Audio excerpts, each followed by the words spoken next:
He had not eaten in 4 days, but he was not starving for food. He was waiting for someone to believe him.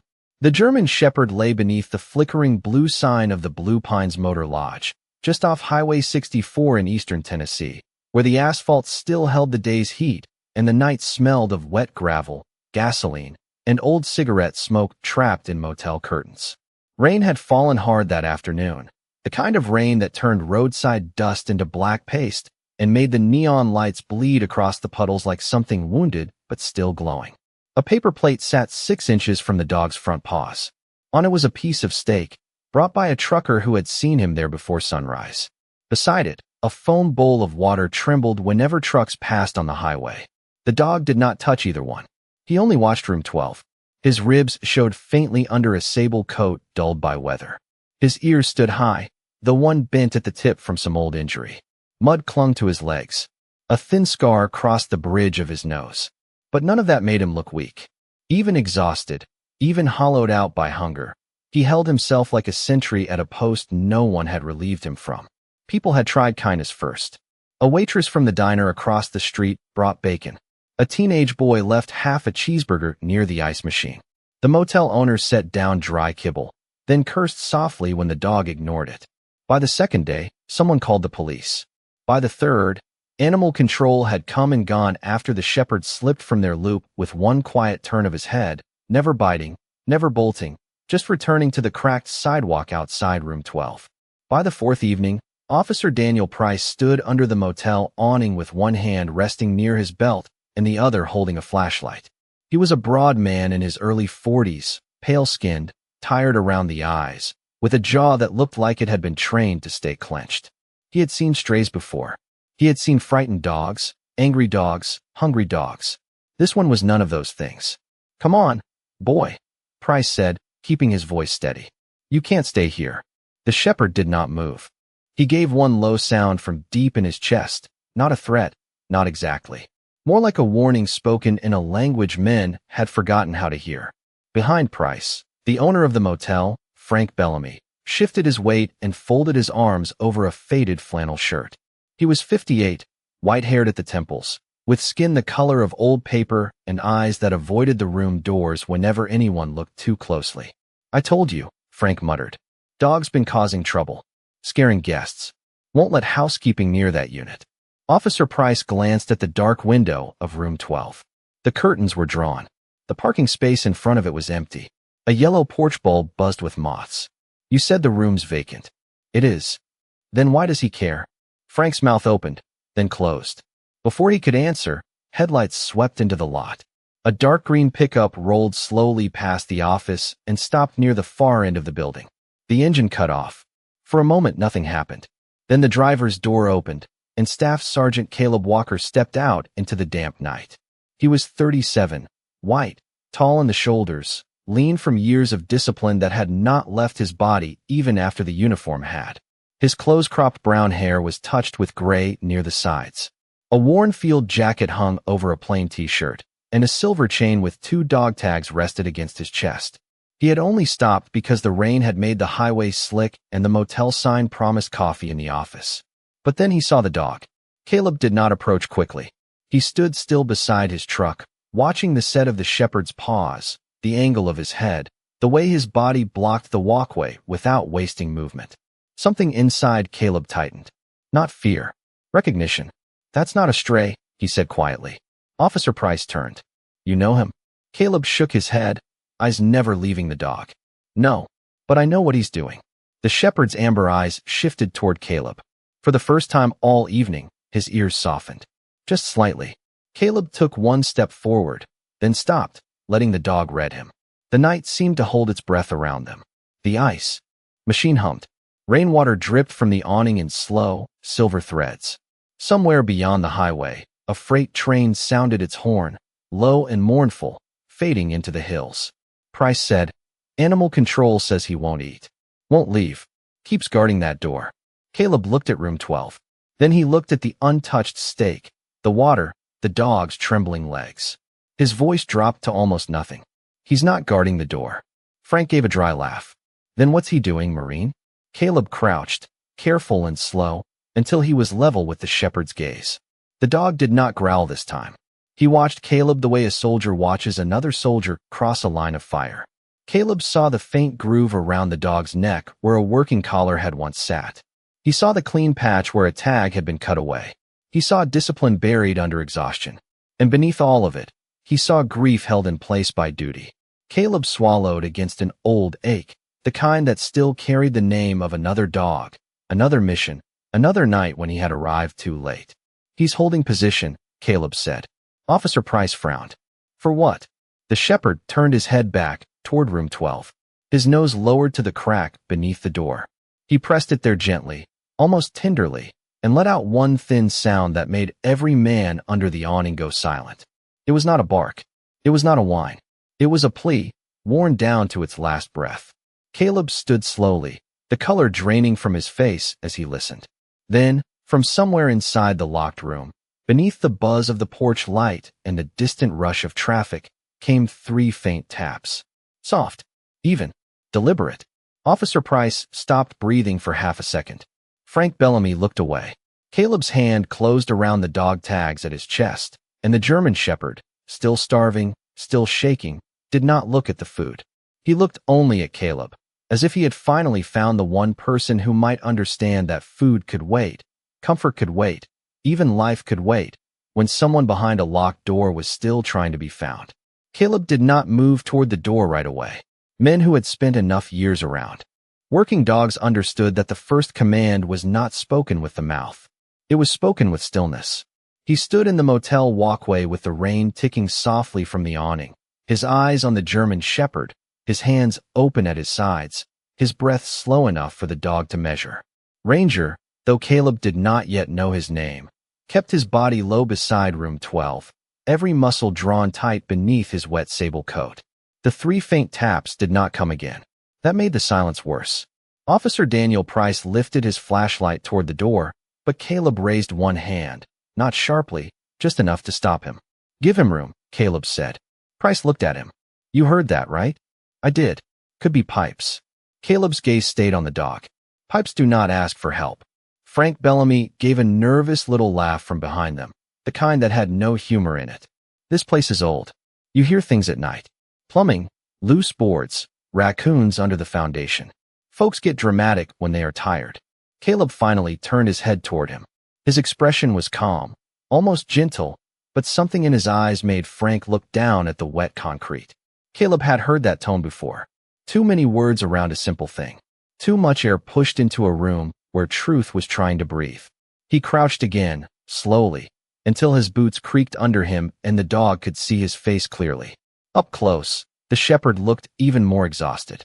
His muzzle was dusty with gray, not from age alone but from stress, and his amber eyes had the glassy brightness of an animal holding himself together past the point of comfort. Caleb saw the dried mud along his chest, the raw place where a collar had rubbed before someone cut it off, the faint discipline in the way his paws stayed aligned with the door as if a handler had placed him there and promised to return. Something old stirred in Caleb's chest, and with it came the memory of Atlas. Atlas had been a black and tan German shepherd with one white toe on his back paw and a habit of leaning into Caleb's knee whenever helicopters passed overhead. In Afghanistan, Atlas had once refused water for nearly 6 hours because a child had been missing somewhere beyond a collapsed wall, and every other man had believed the search was over. Caleb had learned that day that a trained dog did not disobey hunger without a reason. Hunger was simple. Duty was deeper. That memory returned now with the scent of wet concrete and motel bleach in his nose. And for a second the Tennessee night blurred into another place, hotter, dustier, louder in his bones than in the air. He blinked once and came back. The dog was watching him. "Easy," Caleb whispered. "I see you." The shepherd's ears moved, almost imperceptibly. Officer Price stepped closer, lowering his voice. "You military?" Caleb nodded. "United States Marine Corps. K-9 support before my last assignment." Price studied him for a beat, then looked back at the dog with less certainty than before. "So what do we do?" Caleb did not answer at once. He reached into the pocket of his field jacket and pulled out a folded clean handkerchief. He laid it on the ground between himself and the dog, then placed his hand palm down beside it. Not reaching, not taking, just offering a scent, a choice. The shepherd lowered his nose. He sniffed the damp air once, then Caleb's handkerchief, then Caleb's sleeve. His nostrils flared. Something changed in him. Not trust. Not yet. But recognition of a kind of man who knew how to wait. Caleb spoke softly, using the full words, the old cadence, the tone that belonged to training yards and dawn drills and quiet moments before hard searches. Search and hold. The dog froze. Price saw it too. The owner saw it and took one step back. Caleb's throat tightened. Search and hold. He repeated, barely above a whisper. The shepherd shifted his weight. His right paw lifted, trembling from weakness, and came down on the wet concrete. One tap, then another, then a third. Caleb felt the world narrow to that sound. Officer Price's face changed. The badge, the procedure, the tired impatience, all of it slipped for half a second, and beneath it was a man who suddenly understood that this animal was not being stubborn. He was communicating. What does that mean? Price asked. Caleb kept his eyes on the dog. It means he found someone. Or he thinks he did. Frank's voice sharpened. That is ridiculous. You cannot base a police call on a dog tapping his foot. The shepherd turned his head at Frank's voice, and for the first time a low growl rolled through him, weak but steady. Caleb noticed something then. Not the growl itself, but where the dog placed his body afterward. He moved half an inch left, just enough to put himself between Frank and the door. A protector choosing a line. Caleb stood, his knees stiff from the crouch and from years of old aches that never fully left him. Officer Price, he said, who was registered in this room. Price looked at Frank. Frank wiped rain from his cheek, though he was under the awning. Nobody now. Couple left days ago. Names? Caleb asked. I would have to check the office. Price's eyes narrowed. You told dispatch it was vacant for 3 days. That is what I said. Then you should remember who checked out. Frank looked toward the parking lot, toward the highway, toward anywhere except room 12. A truck passed, throwing white light across the motel windows, and for one brief second Caleb saw something at the bottom of the door. 3 pale scratches near the threshold, thin and uneven, as if made from the inside by something small and desperate. He stepped closer, careful not to crowd the dog. Ranger pressed his nose to the gap beneath the door and breathed in with a shudder that seemed to pass through his whole body. Caleb heard it then. Not taps this time. A whisper of movement below the floorboards, faint enough that most people would have dismissed it as the building settling. But the dog did not dismiss it. He closed his eyes like the sound hurt him, then opened them and looked up at Caleb. In that look was no panic, no confusion, no animal wildness. There was only a question. Are you hearing her now? Caleb's hand found the dog tags against his chest again, and the metal felt cold under his fingers. Atlas had once looked at him that way. The same plea, the same burden, the same terrible patience. He turned to Officer Price. You need to open this room.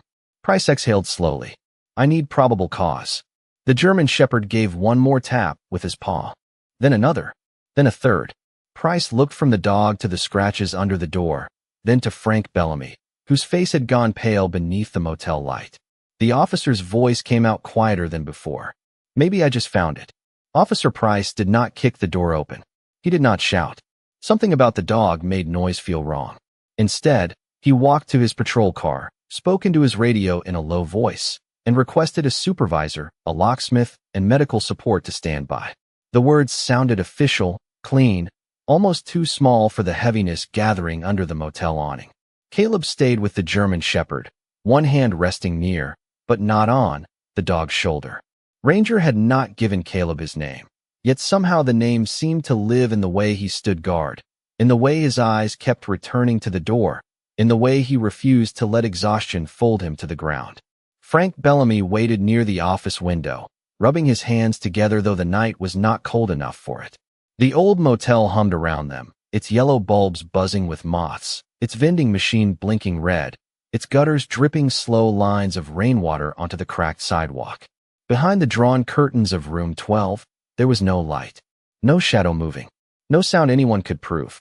That was what made it worse. The silence looked staged. Caleb turned slightly toward Frank. Who stayed here? Frank's mouth tightened. I already told him. Couple passing through. Their names.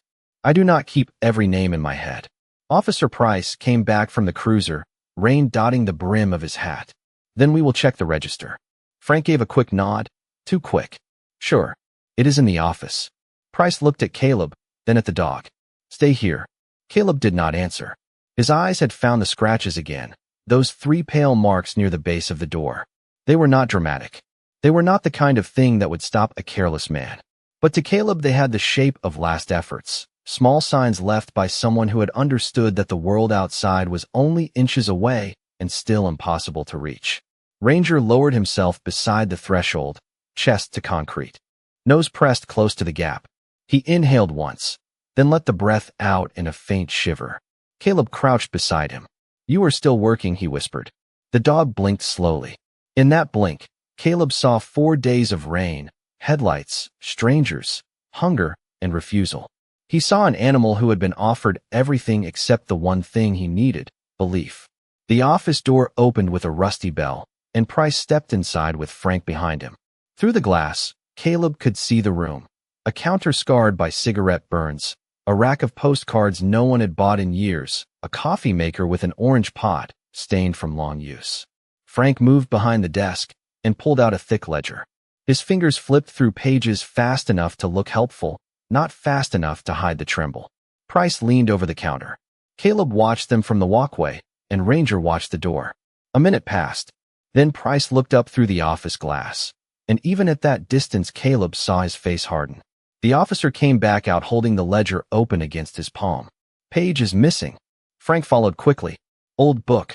Pages tear out all the time. Only one page. Price asked. Only the page for room 12. Frank spread his hands. I cannot control paper. Caleb rose. The dog rose with him, shaky but determined. Price turned the ledger so Caleb could see the ragged strip where a page had been torn close to the binding. The tear was fresh, lighter than the yellowed paper around it. Caleb said nothing. He did not need to. Ranger gave a soft sound, almost a breath with sorrow in it, and turned away from the office, back toward room 12. Then he did something new. He stepped away from the door and walked, slowly, toward the far end of the motel. His legs wobbled. His paws slipped once on the wet concrete. Caleb followed without touching him. Price followed Caleb. Frank did not move until Price looked back and said, You too. The 4 of them passed room 10, then room 11, then the dark soda machine buzzing beside the ice room. The smell changed there. Less bleach, more damp wood, old towels, metal, and something stale trapped under the building. Ranger stopped at the laundry room door. It was a narrow service entrance painted the same tired blue as the motel sign, with a padlock hanging from a hasp. The dog sniffed the bottom edge and then looked at Caleb. What is in there? Caleb asked. Frank swallowed. Storage. Linens. Nothing important. Price held out his hand. Key. Frank hesitated just long enough for the answer to arrive before the key did. Then he pulled a ring from his pocket and fumbled through it. The small brass key scraped into the padlock. When the door opened, a wave of damp air rolled out. Caleb smelled mildew, detergent, rust, and the cold breath of a room that had not been opened for days. Price lifted his flashlight. Shelves lined the walls, stacked with folded towels, spare blankets, boxes of tiny soaps, and a broken vacuum cleaner leaning like an old witness in the corner. Ranger stepped in first. His nails clicked softly on the concrete floor. Caleb noticed at once that the dog avoided the center of the room and went to the back wall, where a row of laundry carts stood beneath an old vent. He pushed his nose behind the last cart and pawed at something hidden there. Price moved closer, beam of light cutting through dust. Caleb knelt and pulled the cart aside. Behind it was a small pink backpack, damp at the edges, tucked as if someone had meant it never to be found. It had a sunflower keychain clipped to the zipper. For a moment, no one spoke. The motel seemed to grow quieter around that little bag. Price put on gloves from his pocket and opened it carefully. Inside were a folded sweatshirt, a paperback novel, a phone charger, and a student identification card sealed in a clear pocket. Caleb saw the face before he read the name. A young woman with fair skin, light brown hair, and a bright, ordinary smile that belonged to grocery stores, college hallways, and Sunday afternoons. Emily Harper, 19 years old. Price's flashlight trembled almost imperceptibly. I know this name, he said. Caleb looked at him. Price's voice dropped. Her mother filed a report last week. We were told she left town willingly. Frank's breath came too loud behind them. Ranger lowered himself beside the backpack and placed one paw over the sunflower keychain. Not roughly, gently, like he was holding the hand of someone who could not hold back. Caleb felt the old ache in his chest change shape. It was no longer memory. It was warning. From somewhere beneath their feet, so faint it nearly disappeared into the hum of the fluorescent light, came one tap. Then another. Then a third. Officer Price closed his eyes for half a second, and when he opened them, all the color had left his face. Caleb looked toward the wall connecting the laundry room to room 12, then down at Ranger. The dog was staring at the floor, his ears forward, his starving body suddenly still as stone. He had brought them this far. Now the building itself was answering. Officer Price heard the taps before Caleb did this time. That was what changed him.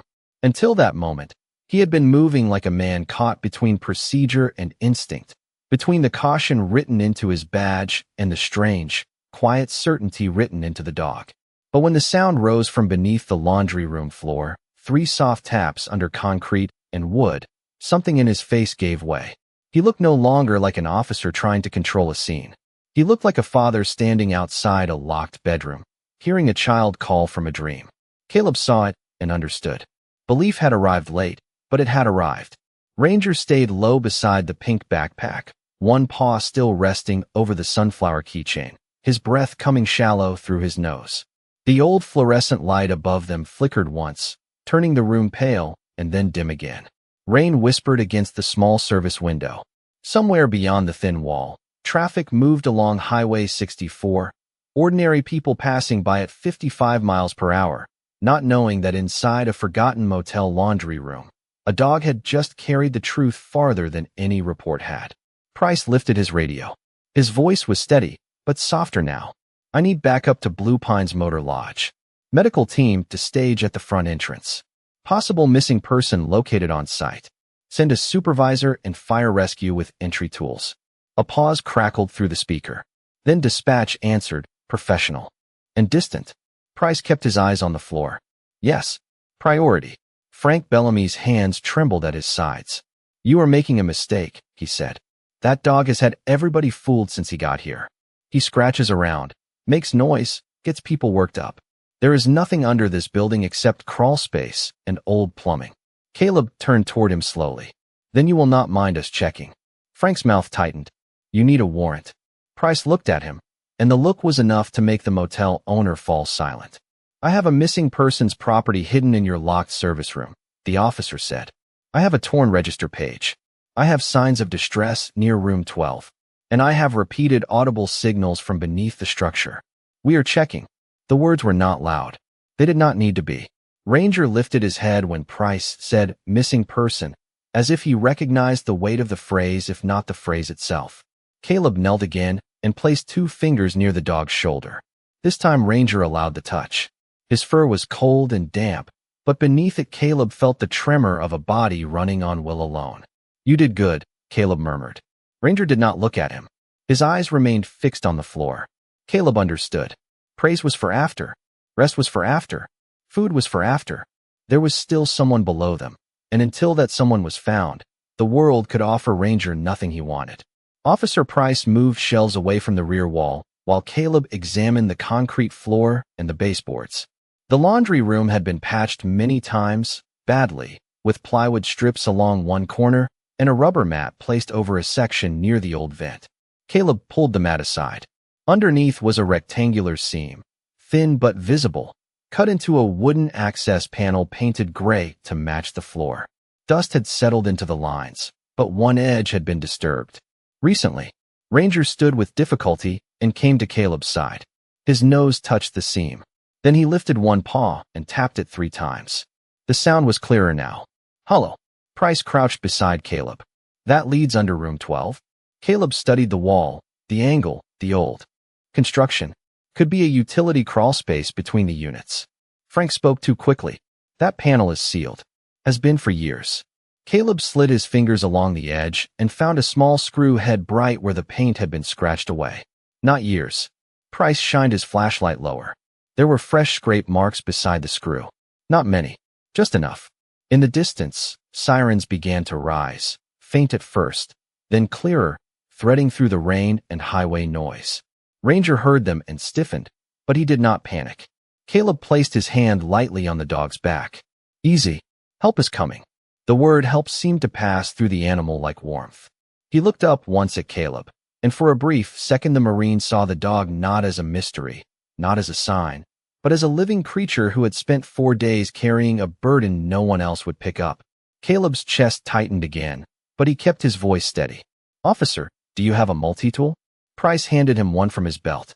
Caleb worked slowly at the screws, careful not to splinter the panel or make sudden noise. The first screw came loose with a soft metallic squeak. Then the second. Each turn seemed to stretch the room thinner. Frank backed toward the door, but Price noticed. Stay where I can see you. Frank stopped. Outside, tires hissed into the lot. Doors opened. Voices gathered under the awning. Red and white emergency lights washed across the laundry room window, turning the shelves, towels, and old walls into shifting colors. Caleb removed the final screw and set it gently on the floor. He looked at Price. Price nodded. Together, they lifted the access panel. Damp air breathed up from below, cool and stale, carrying the smell of earth, old wood, and something human, faint but real. Ranger gave a broken sound and pushed forward. Caleb held him back with both hands, not forcefully, but firmly. Not yet, boy. Let us make it safe. The opening was narrow, about 3 feet long and 2 feet wide, leading into darkness beneath the motel. Price lowered his flashlight. The beam caught pipes, insulation, dirt, and a low passage running toward room 12. Then something reflected back near the far side. Not metal, not water. A small white sneaker. Price went still. Caleb felt Ranger stop breathing beside him. From the dark space beneath the building came a whisper, so weak it almost sounded like the wind finding a crack in the wall. Ranger. The dog surged forward with a cry that seemed to break every silence in the motel. Caleb tightened his hold, tears burning behind his eyes, because the name had finally been spoken, and the waiting had finally answered back. Caleb heard the name and felt the room tilt quietly around it. Ranger. Not a guess anymore. Not a stray. Not a problem to be moved off motel property.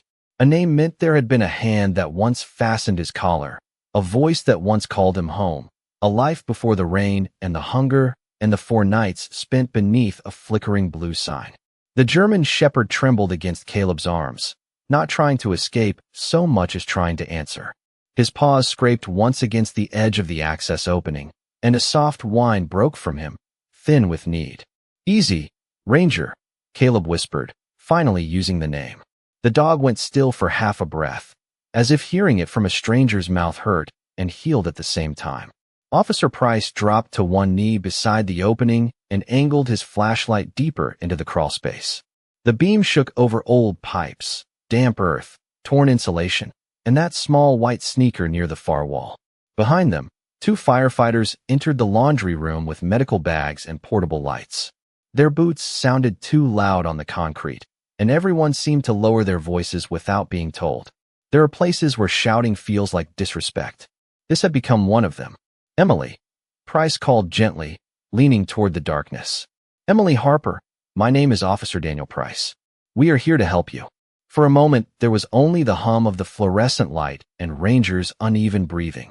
Then came the faintest answer. Ranger. It was less a word than a thread.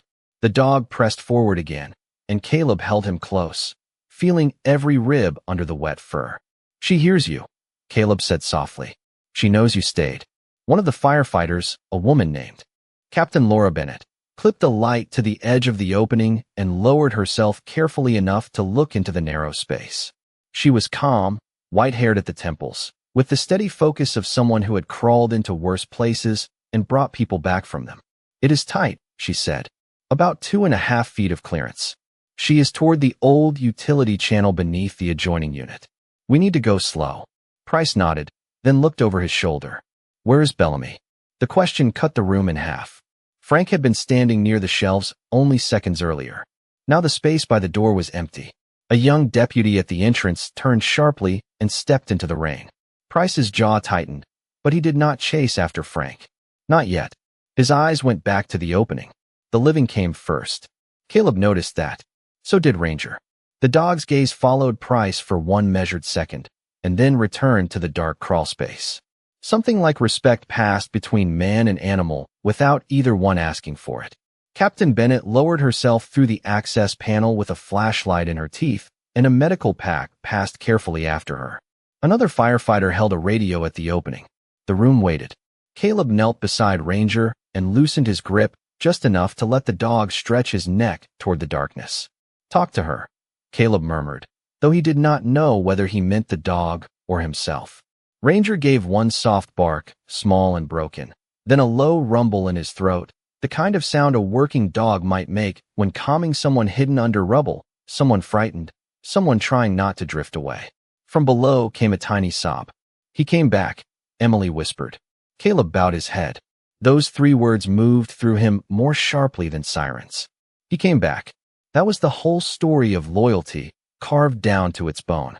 A dog had escaped, or been pushed away, or lost his collar, but he had not accepted freedom while his person remained behind. He had returned to the last door that held her scent. He had refused food because food meant leaving his post. He had refused rescue because rescue without Emily was only another kind of abandonment. Price leaned closer to the opening, his voice strained now with the effort of gentleness. "Emily, can you hear me?" A pause. "Yes." "Are you able to move?" "A little." "Do not try. Fire rescue is coming to you. You are safe now." The word safe hung there uncertainly, as if it needed Ranger to make it true. The German shepherd answered with another low sound, and from beneath the floor Emily whispered, "Good boy." Ranger closed his eyes. His whole body softened for 1 second, just one, before duty pulled him upright again. Caleb saw it and felt his own throat tighten. Atlas had never gotten to hear those words at the end. Ranger would. That mattered. Outside, emergency lights painted the rain in red and white. A few motel guests had come out beneath the awning, wrapped in jackets, silent now after learning enough to understand they should not speak. The steak on the paper plate still sat untouched near room 12, cooling in the damp night. The foam bowl of water had tipped slightly, making a dark crescent on the concrete. All the small offerings people had made looked different now. Kind, but incomplete. Mercy without understanding can still miss the wound. A radio crackled from the crawlspace. Captain Bennett's voice came through. "I have visual contact. She is conscious. We are going to need to remove part of the floor from room 12 for a safer extraction." Price stood at once. "Open it." A deputy moved toward the room with a master key taken from the office, but Frank Bellamy had not lied about everything. The lock stuck badly, swollen from old wood and damp air. Caleb looked down at Ranger. The dog stared at the door, then at the floor, then back at Caleb. Not frantic now. "Certain. We are going through the top," Caleb said. Price gave the order, and within seconds the quiet motel room became a place of careful motion. Tools were brought in. The curtain was pulled open. Portable lights filled room 12 with a hard white glow, revealing a bed made too neatly, a chair set too squarely, a carpet scrubbed cleaner than the rest of the room. Clean can be a kind of hiding. Caleb stood in the doorway and felt the cold settle over him. Ranger stepped beside him, weak but steady, and pointed his nose toward the far corner near the nightstand. 3 taps rose again from below, closer now. Caleb looked at Price. Price looked at the floor. Neither man said what both understood. The room had been empty only because no one had looked beneath it. The first cut into the floor sounded louder than anyone expected. It was not a violent sound, only the controlled bite of a saw meeting old wood, but every person in room 12 seemed to feel it in the chest. Caleb stood just inside the doorway with one hand resting lightly on Ranger's back, not holding him down now, only reminding him that he was not alone. The German shepherd's body trembled beneath Caleb's palm, but he did not bark. He watched the corner near the nightstand with the terrible patience of a soul that had already spent every ounce of panic and had nothing left but faith. Captain Bennett's team moved carefully. They marked a square in the carpet, peeled it back, and worked through the boards one layer at a time. Dust lifted into the portable lights, turning the air silver. The room smelled of damp plywood, old cleaning soap, and the faint, earthy breath rising from below. Officer Price had cleared the doorway, keeping guests away from the scene, but he kept looking back as if afraid the floor might stop speaking if he turned from it too long. Caleb knew that look. It was the look of a man replaying every dismissed call, every quick assumption, every form signed too soon. Price had not created the darkness beneath that room, but he had walked past the edge of it, and now the cost of that almost was standing in front of him with amber eyes and muddy paws. From below, Captain Bennett's voice came up calm and close. "Emily, you are doing well. We are right above you. Keep listening to Ranger." Ranger leaned forward at the sound of his name. Caleb lowered himself to one knee. "Go ahead, boy," he whispered. Ranger opened his mouth and released a low, steady rumble, soft enough to be a lullaby, deep enough to travel through wood. It was not a command. It was not a warning. It was presence. Beneath the floor, Emily answered with a weak sound that might have been a laugh if it had not been so tired. "He always does that when storms come," she whispered. Caleb closed his eyes for a second. Outside, rain tapped the motel roof in a slow rhythm, and the emergency lights still washed the curtains red, then white, then red again.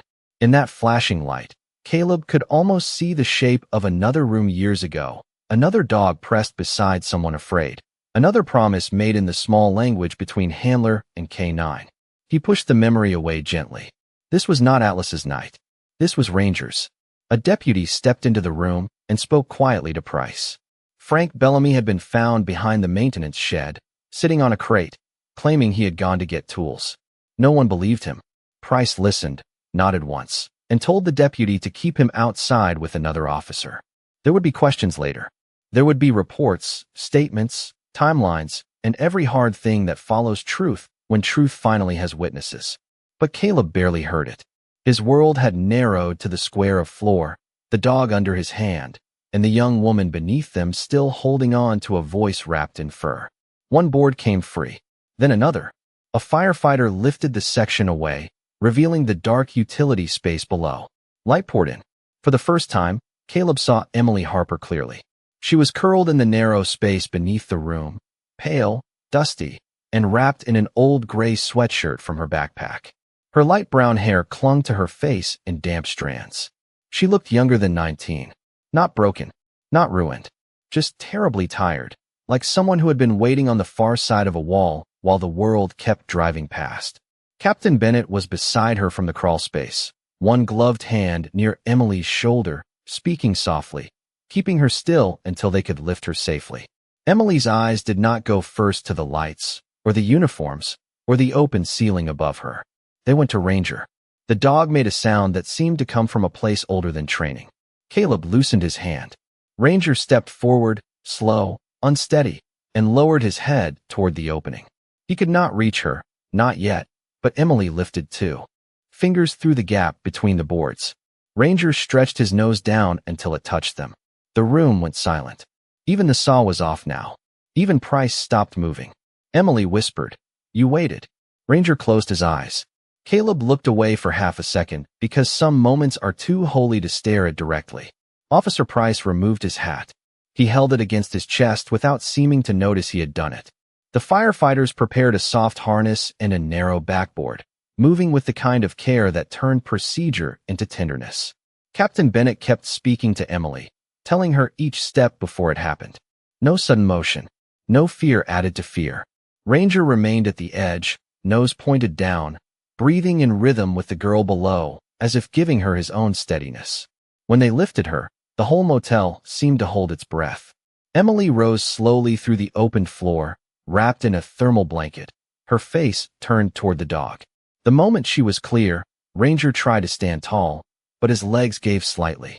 Caleb caught him under the chest. Emily saw it and reached out, her fingers brushing the fur between his ears. "Did he eat?" she asked, her voice cracked with worry. No one answered right away. That question, small and ordinary, undid them more than any confession could have. She had been beneath the floor, waiting to be found, and still her first fear was for the dog who had refused to leave her. Caleb swallowed hard. "Not yet," he said. "He was waiting for you." Emily's eyes filled, but she smiled through the exhaustion. "Ranger," she whispered, "it is okay now." The dog stared at her, searching her face, reading the permission in her voice. Then, for the first time in 4 days, his body softened completely. Not collapsed. Released. Outside the open door, the untouched steak still sat on the paper plate under the motel light, rain misting the edge of it.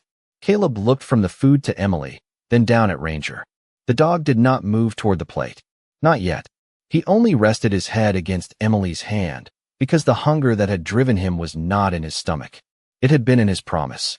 The paramedics guided Emily through room 12 with the kind of care people use around something fragile, but her hand never left Ranger's head. Even when they wrapped a blanket around her shoulders, even when Captain Bennett checked her pulse and asked simple questions in a calm voice, Emily kept 2 fingers buried in the damp fur between the German shepherd's ears. Ranger walked beside the stretcher step by step, too weak to lift his paws cleanly, his nails whispering over the motel carpet. Caleb stayed on the other side, close enough to catch the dog if his legs failed again. Officer Price followed behind them without his hat on.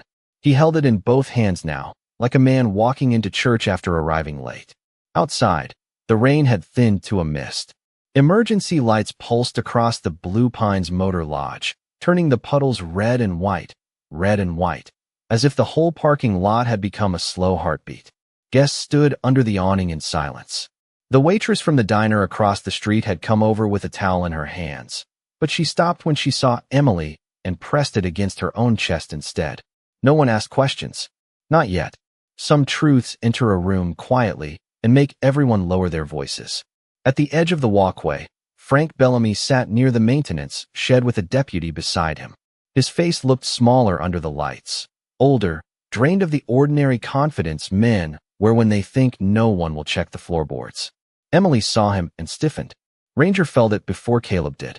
The dog's head rose, his ears sharpening despite exhaustion, and he placed himself between Emily and the sight of Frank. He did not growl. He did not need to. Caleb looked down at him and understood again that restraint could be stronger than fury. Officer Price noticed too. His jaw tightened, and for the first time that night, his shame found a direction. "Keep him away from her," Price said to the deputy, voice low. The deputy nodded and shifted Frank farther into the rain shadow by the shed. Emily's breathing eased only when Ranger leaned against her knee. Captain Bennett paused near the ambulance doors. "Emily, we need to take you to the hospital now. Ranger can ride behind us with Officer Price or with Mr. Walker." Emily's fingers tightened in the dog's fur. Her face, pale beneath the blanket, turned toward Caleb. "He will not go with everyone." Caleb met her eyes. They were light brown, tired, but clear. "I figured that." She looked at Ranger, then back at Caleb. "He was my dad's dog." Those words settled over the parking lot softer than the mist and heavier than the rain had been. Caleb did not speak. Emily swallowed, gathering strength around the memory. "My father was Gunnery Sergeant Thomas Harper, United States Marine Corps. Ranger was his last K-9 partner before he got sick. After my dad passed, Ranger stayed with me. He knew every sound in our house, every step on the porch, every bad day before I said it out loud." Caleb felt his fingers close gently around the dog tags beneath his shirt. Harper. The name moved through the locked rooms of his memory, searching for a place to land. He had known a Harper once. Not well. A good man with a quiet laugh and a habit of kneeling to greet dogs before officers. Thomas Harper served out of Camp Lejeune. Caleb asked. Emily's eyes widened slightly. "Yes." Caleb looked at Ranger, and suddenly the dog was not just brave. He was connected to a promise older than this motel, older than Emily's fear, older than Caleb's arrival. "I crossed paths with your father years ago," Caleb said softly. "He handled dogs like they were Marines with fur." Emily gave the smallest smile, and it nearly broke him. "He said Ranger was not trained to love us. He chose that part on his own." Ranger looked up when he heard his name, then turned back toward the ambulance, as if reminding everyone that memory could wait. Emily was lifted gently inside, but when Captain Bennett tried to guide Ranger toward Price's patrol car, the dog planted his paws. His body shook from weakness, but his decision was absolute. He stared at Emily through the ambulance doors. Caleb stepped closer. "He needs to see where she goes." Captain Bennett studied the dog for 1 second, then nodded to the paramedic. "Make room by the bench. He rides with her if he stays calm." Ranger did not wait for a second invitation. With Caleb's hand supporting his chest and a firefighter steadying his hips, he climbed into the ambulance and settled on the floor beside Emily's stretcher. He rested his chin against the blanket near her hand. Emily touched his nose. "You still have not eaten," she whispered. Ranger blinked slowly, as if food was a distant matter from another life. Officer Price stood outside the open doors, rain mist dotting his hair. "Miss Harper," he said, and his voice caught on the formality. He tried again. "Emily, I am sorry." She looked at him, not with anger, not yet with forgiveness, but with the exhausted honesty of someone who had waited too long to be believed. "My mom told you I would not leave, Ranger." Price looked down. "She did. And he kept coming back here."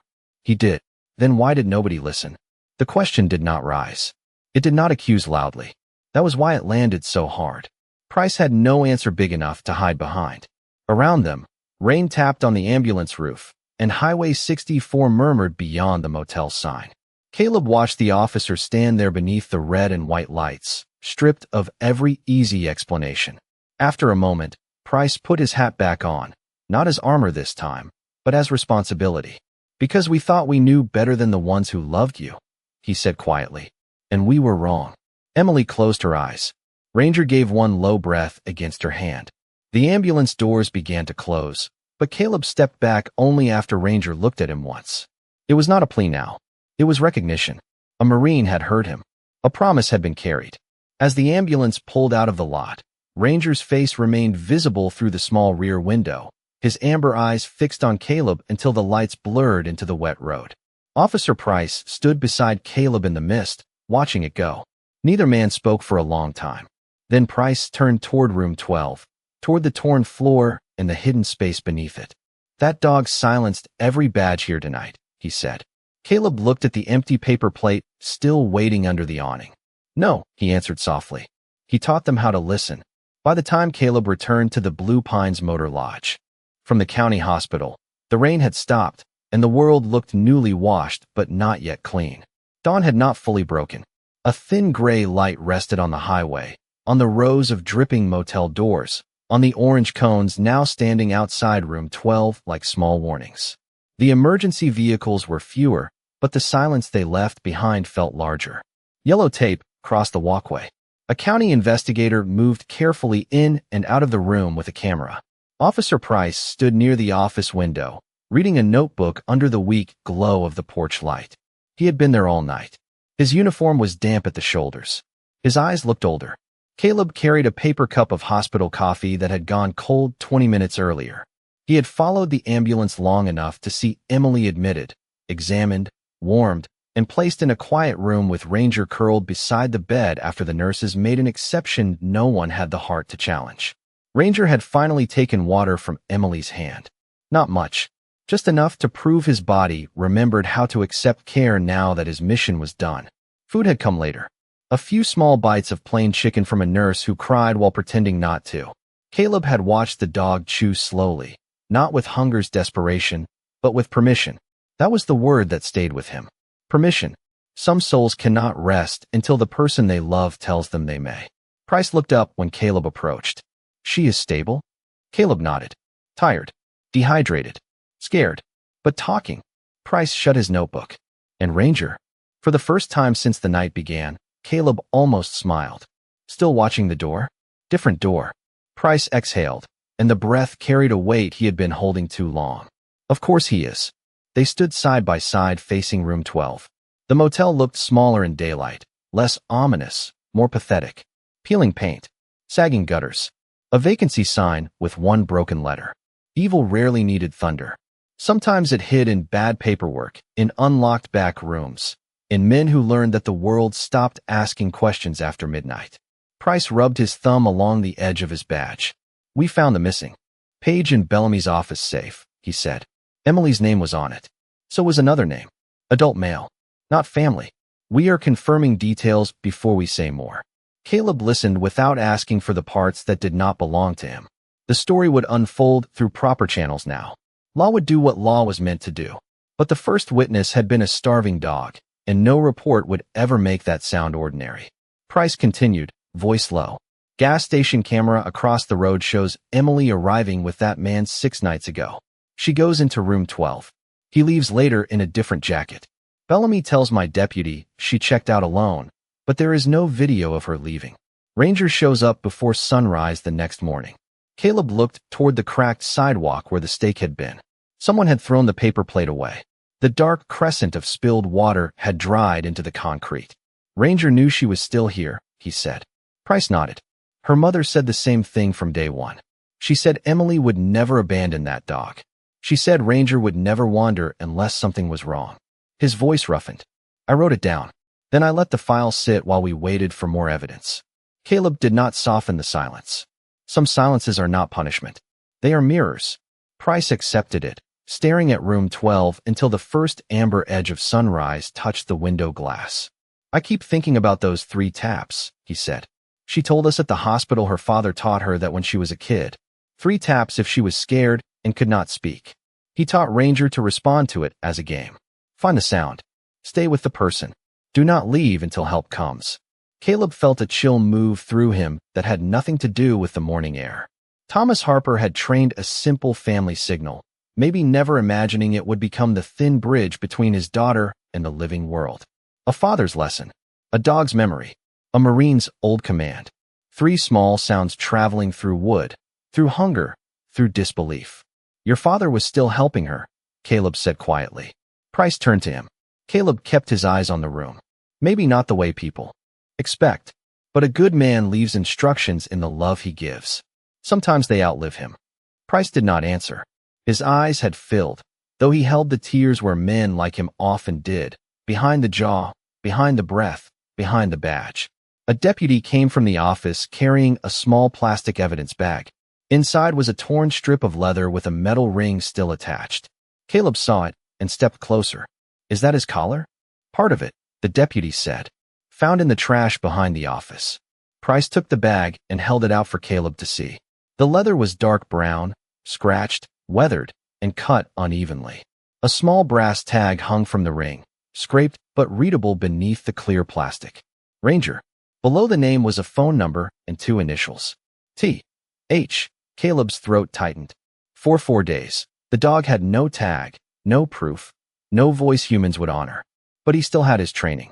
He still had the scent under the door. He still had the promise. Price stared at the tag. We removed the thing that would have told us who he belonged to, he said. Caleb shook his head gently. Someone else removed it. You just stopped looking too soon. Price absorbed that like a sentence handed down without anger. Then, from the road, a car pulled into the lot. An older white woman stepped out before it had fully stopped, her cardigan pulled tight around her, her hair uncombed, her face pale with a night of prayer. Emily's mother. She did not run to the room. She stood at the edge of the parking lot, looking at the motel, at the tape, at the officers, at every place her daughter had been near and unseen. Price walked to meet her. Caleb stayed back, because some apologies need space around them. The woman spoke first, but Caleb could not hear her words. He only saw Price remove his hat again, saw him nod, saw his shoulders lower under the truth of it. Then he saw the mother cover her mouth with both hands, not because she was hearing that Emily had been found, she already knew that, but because she was hearing that Ranger had waited. Caleb looked toward the eastern sky. The sun had cleared the trees now, touching the motel sign until the broken blue letters looked almost gentle. For a moment, the place seemed less like a crime scene and more like a chapel built out of bad choices and second chances. He thought of Ranger at the hospital, head on Emily's blanket, eyes still open. He thought of Atlas. He thought of every soul that had ever waited for someone to listen. When Price came back, his face was wet. He did not wipe it quickly. Her mother said Ranger saved 2 lives, he said. Caleb looked at him. Price swallowed. Emily's. And mine, from becoming the kind of man who stops hearing people. Caleb said nothing at first. Then he looked at the motel room, the open floor, the taped-off door, and the morning light sliding across the threshold. Then do not waste what he taught you, he said. Price nodded, and this time his silence was not shame. It was a vow. By late afternoon, the hospital room had grown quiet in the way only recovery rooms can, filled with soft machines, lowered voices, and the pale gold of sunlight slipping through half-closed blinds. Emily Harper slept beneath a white blanket with her mother in the chair beside her, one hand wrapped around her daughter's wrist, as if touch itself could make up for every hour of not knowing. Ranger lay on the floor between the bed and the door. The nurses had brought him a padded mat, 2 bowls, and a blue towel warmed in the dryer, but he had chosen the floorboards first, the place where he could see every person who entered. He had eaten a little more by then. Plain chicken, a few spoonfuls of rice. water from Emily's hand, then from the bowl only after she nodded. His strength had not returned, not fully, but peace had begun its slow work through him. His breathing was deeper. His ears no longer stood like alarm bells. Every few minutes, his amber eyes opened, found Emily, then closed again. Caleb sat near the window, his field jacket folded across his lap, watching the dog rest with the kind of respect men usually reserve for veterans older than themselves. Officer Price stood near the doorway, hat in hand again, speaking quietly with Emily's mother. Her name was Margaret Harper, and grief had carved delicate lines around her mouth, but there was strength in her posture, the quiet kind that did not need to announce itself. She thanked Price with trembling politeness, and he accepted it like a man who did not feel worthy of thanks. Caleb heard only pieces. The case would move forward. Frank Bellamy had given a statement. Investigators were looking for the man whose name had been torn from the register. There would be court dates, evidence, questions, and careful language. Justice, in America, often arrived wearing paperwork and tired shoes. It was not always dramatic. Sometimes it was a woman finally being believed. Sometimes it was a room being sealed. Sometimes it was an officer deciding that no missing person report would ever again be just another form in a stack. Emily stirred near sunset. Ranger woke before anyone else noticed. His head lifted from his paws, and his tail moved once against the floor, soft as a brushstroke. Margaret leaned forward. "Honey." Emily opened her eyes slowly, then looked down. "Ranger." The dog rose, stiff and careful, but when he tried to put his front paws against the bed, his legs trembled. Caleb stood to help, but Emily had already lowered her hand. "No, buddy. Stay down. I am right here." Ranger obeyed. Not because he was trained, because she asked. Caleb felt that difference in his bones. Emily turned her head toward him. "Mr. Walker?" "Caleb is fine." Her voice was still weak, but clearer now. "My mom said you knew my dad." Caleb moved closer, stopping beside the foot of the bed. "Only briefly, but I remember him." Emily's eyes searched his face with the hunger of someone looking for one more piece of a person she loved. "What do you remember?" Caleb glanced at Ranger. The dog watched him too, as if the answer mattered to both of them. "I remember he never raised his voice around dogs, even on base, even when everyone else was in a hurry. He used to say a command should be clean enough for the animal to trust it." Emily smiled faintly. "That sounds like him." Caleb reached beneath his collar and pulled out his own dog tags, letting them rest against his palm. "He also told me once that a good K9 does not just follow orders. He carries the part of the mission. Humans forget." Ranger blinked slowly, and for a moment the room held all the men who were not there. Thomas Harper, Atlas, every handler who had ever trusted a heartbeat at the end of a leash. Margaret wiped her eyes with a tissue. Officer Price looked out into the hallway, giving them privacy while staying close enough to bear witness. Emily stroked Ranger's head. "When I was little," she said, "Dad taught me the 3 taps because I used to get scared during thunderstorms.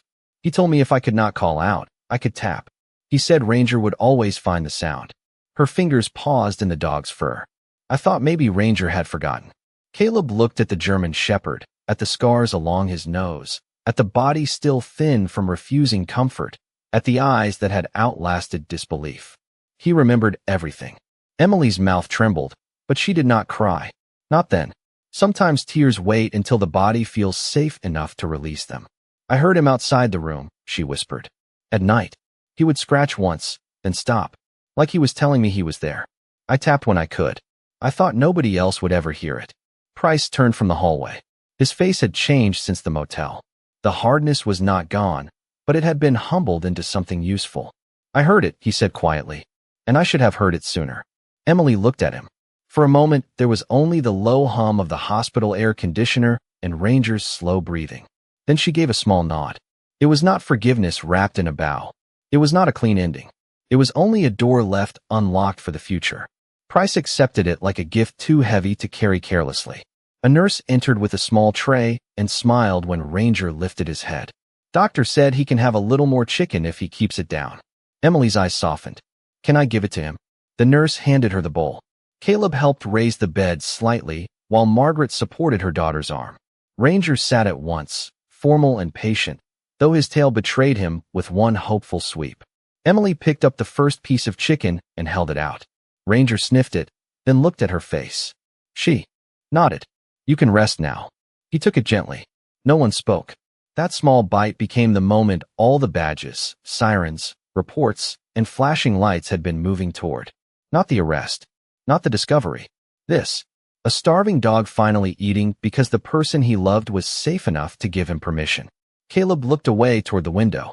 Outside, evening settled over the county hospital, turning parked cars into dark shapes and the flagpole into a thin black line against the orange sky. He thought about how grace rarely entered with thunder. It came through 3 taps beneath a motel floor, through a mother who refused to stop calling, through an officer willing to be ashamed and still do better, through a dog who could have run toward food, warmth, and safety, but chose instead to lie down in the rain outside a locked door until someone learned how to listen. Ranger finished the small pieces slowly, then lowered his head against Emily's blanket. She rested her hand between his ears, and her mother rested a hand over hers. Caleb stood near the window with his dog tags in his palm, feeling an old wound loosen just enough to let air in. Officer Price placed his hat back on, not to leave, but to stand watch in the hallway. And in that quiet room, under the soft hospital light, no one needed to explain what had happened. Some stories do not end with victory. They end with a breath finally released. They end with a dog asleep beside the one he refused